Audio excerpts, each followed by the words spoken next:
Tous, bonsoir. Et comme aujourd'hui nous sommes sur le deuxième code qui dit les codes LICO. Les codes LICO n'est pas quelque chose d'extraordinaire ou quelque chose de difficile. C'est juste qu'on a pris les préfixes de des mots, des deux pièces maîtresses constructives de notre lettre secrète. Li veut dire ligne et co veut dire colonne.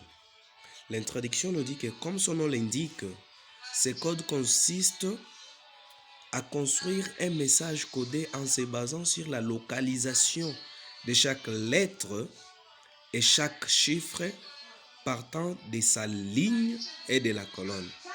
D'où ligne, colonne, qui veut dire LICO.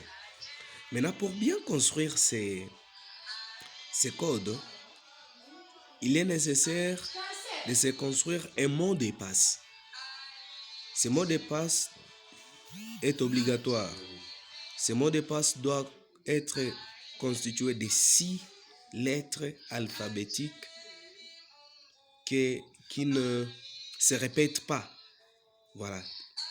Maintenant, par exemple, je prends l'exemple du prénom Israël ou Samuel, ainsi de suite.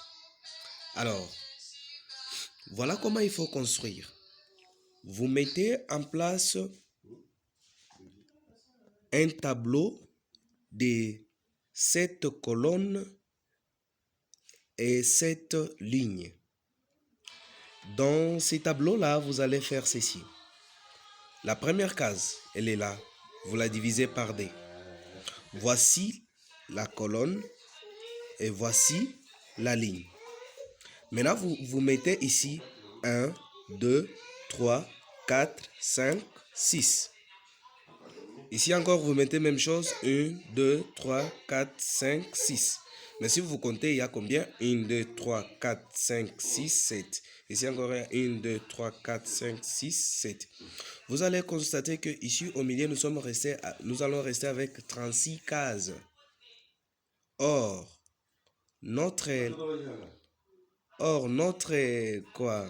l'alphabet français n'a que 26 lettres et 10 chiffres. Ce qui veut dire, normalement, on devait mettre ici A, B, C, D jusqu'à Z, et puis mettre 0, 1, 2, 3, 4 jusqu'à 9. Maintenant, pour que ça soit maintenant code, pour que ce soit maintenant une lettre cachée, voilà pourquoi il est nécessaire de faire quoi? D'avoir un mot de passe. Je me dis qu'avec vous, qui est mon destinateur, je vais construire mon mot de passe en disant que mon mot de passe c'est quoi? C'est Samuel. Voilà, j'ai mis ici Samuel. Samuel. C'est ça les codes. Maintenant, pour la suite, je vais maintenant prendre. Dans Samuel, il y a quelle lettre? S-A-M-U-E-L. Donc, je mets B, C, D. Et il y en a. Je mets ici F, G, H, I, J, K, L. Il y en a ici. M, il y en a. N, je prends O, P, Q, R, S, T, U. Il y en a V, W, X, Y, Z. Voilà, et puis je continue 0, 1, 2, 3, 4. Maintenant, pour écrire, par exemple, je vais écrire S. S se trouve où? S se trouve à la première ligne, première colonne. Voilà pourquoi j'écris S.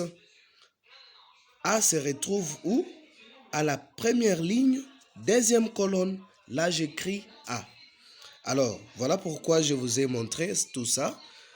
Vers la fin, je vous ai donné un exemple qui dit Jésus.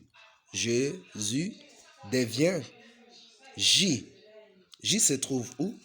Troisième ligne, deuxième colonne. Donc c'est ici, j'écris J. Et se trouve où? Première ligne, cinquième colonne. J'écris première ligne, cinquième colonne. S, première ligne, première colonne. Ça est là, S, première ligne, première colonne. Ça est là, S est là. Et puis j'écris U. C'est première ligne, quatrième colonne.